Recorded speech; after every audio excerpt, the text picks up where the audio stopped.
Jason Wells with MLM Complete Package.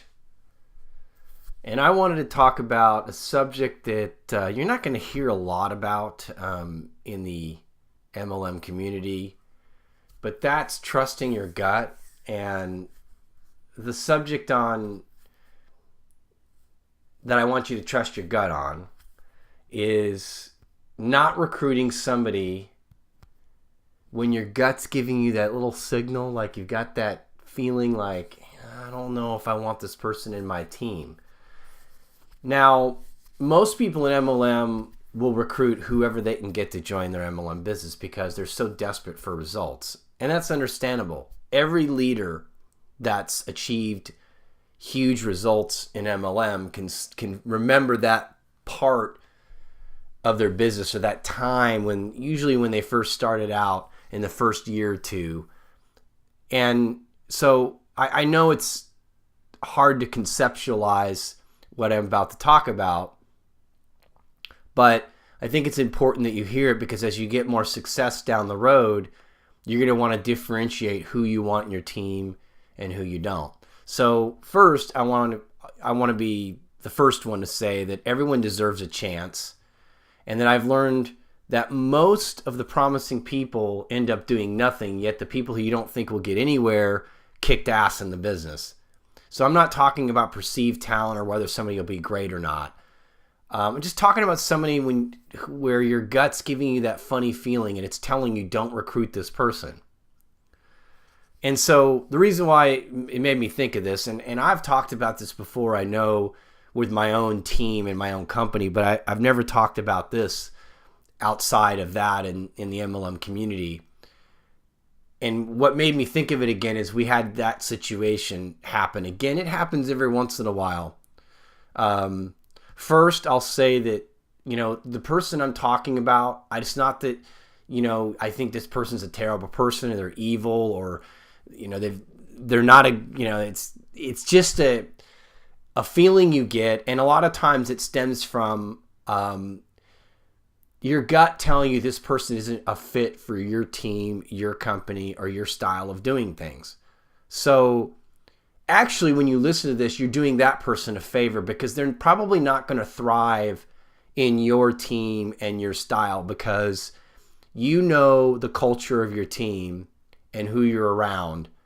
And if something's telling you that they just don't fit that, you're actually doing them a favor. So what made me think of this, we had a gentleman the last couple of weeks who sought out several teams in his research of our company. So he decided he wanted to join our company that we're in. But what he was trying to figure out was which team he wanted to join. Now, I know he felt he was comparison shopping and wanted to find the best team for him. So, and I respect that. I have no problem with him talking to different teams. He was upfront about that, and therefore I have no issue with it. So basically, after a first conversation, and after I addressed his questions, he said he would email us the following Monday. Now, normally I would have a much more set follow-up and really nail down a time to follow up. It's something we teach in our communication training. So I didn't do that, and you're probably, like, well, why are you not practicing what you're preaching? Well, my gut was telling me not to recruit this guy anyways. And again, it doesn't mean he's bad or evil or anything. It's just sometimes that gut feeling boils down to that it just isn't a good fit for our MLM culture, as I said. So I told myself that out of professionalism, I would email him and let him know that if he did email us, because he didn't email the following Monday like he said he would. So I told myself that I would email him and let him know that if he emailed us, that I didn't get it, and if he did, that he needed to resend it and to let us know. I just felt like that was the right thing to do because we did have that conversation, and I wanted to see where it went. Again, my gut was telling me, not a fit, not our style.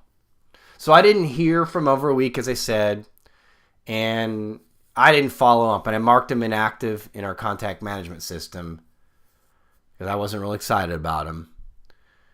And frankly, we had some other solid prospects that are joining our business this week, and we had some more the following. So Chris and I wanted to put focus on those people because we felt they were a really good fit for our team.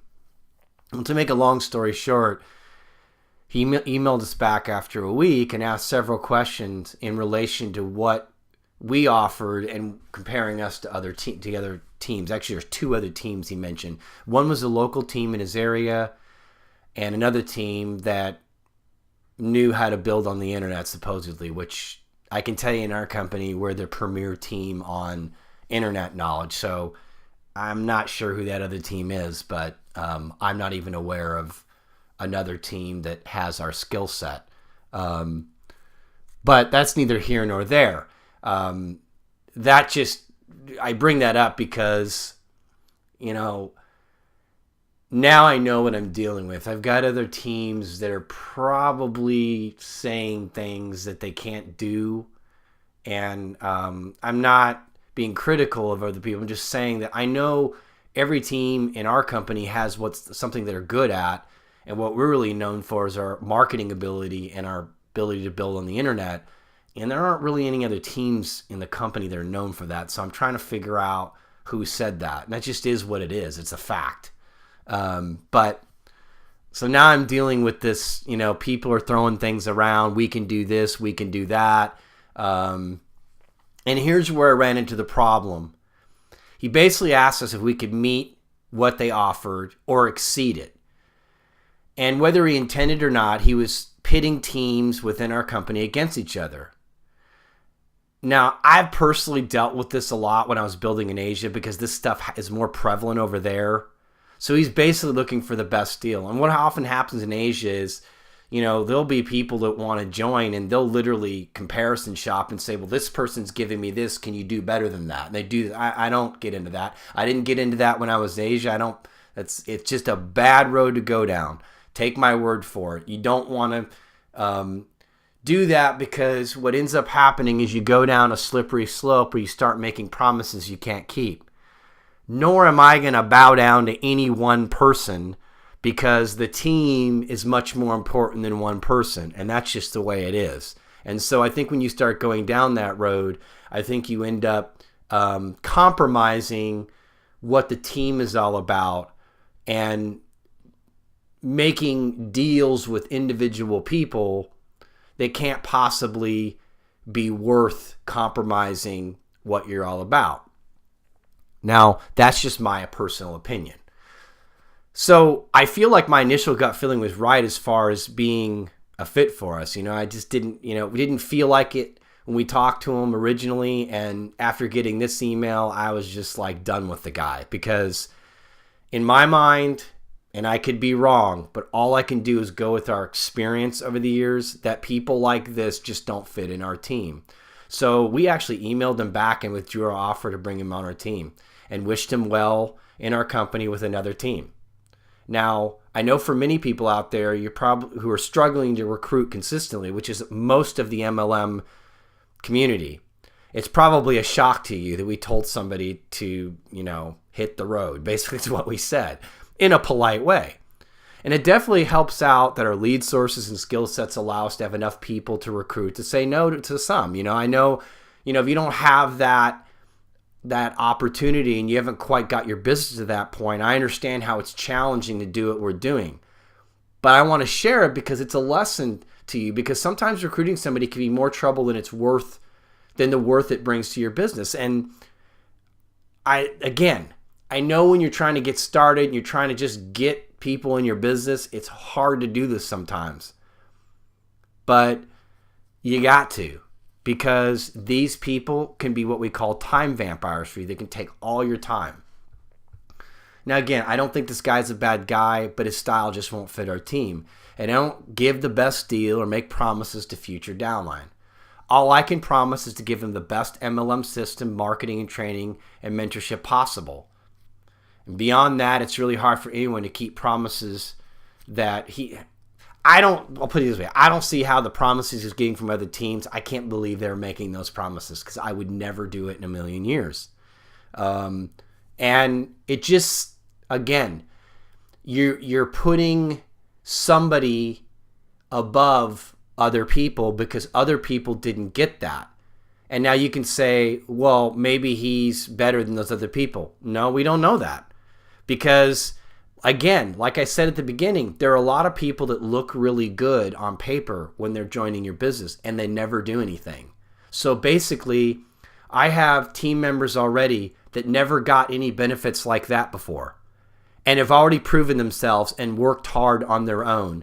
And this person, through wheeling and dealing and pitting teams against each other, has gotten, then you could say, well, that's good for him. That's the other people's problem. No, not from my perspective. He can do that and good for him, but not on my team.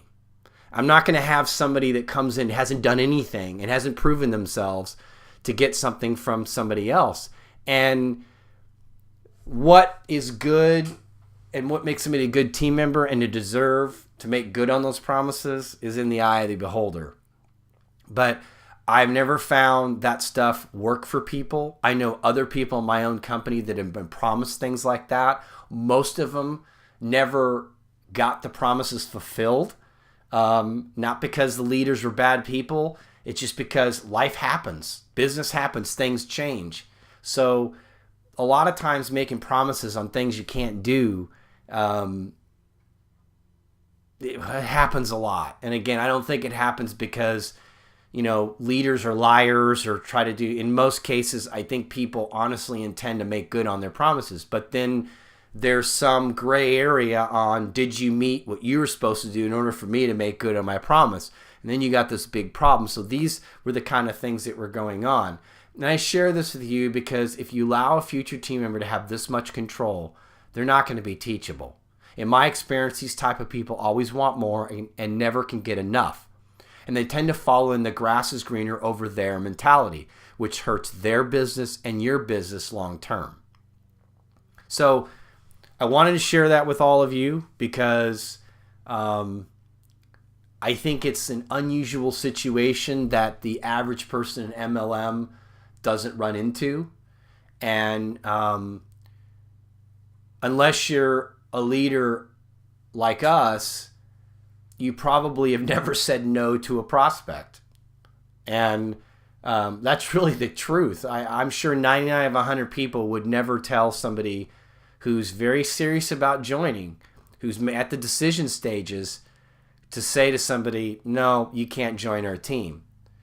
And I just think it's important to discuss because you need to be looking for people that you can train and that will be good for your team long term. You'll make less money in the short term because the volume and the money you make from that sponsorship or recruit will make you money right now. So that's going to, you'll have less of that. But in the long term, you're going to make more money because you're going to be putting that energy out there and that intention for people that are a fit for your team. And so I really believe those people will come to you if you put that focus on, this is the type of person I want. And when I have this person in front of me, they don't fit, I need to say no to them.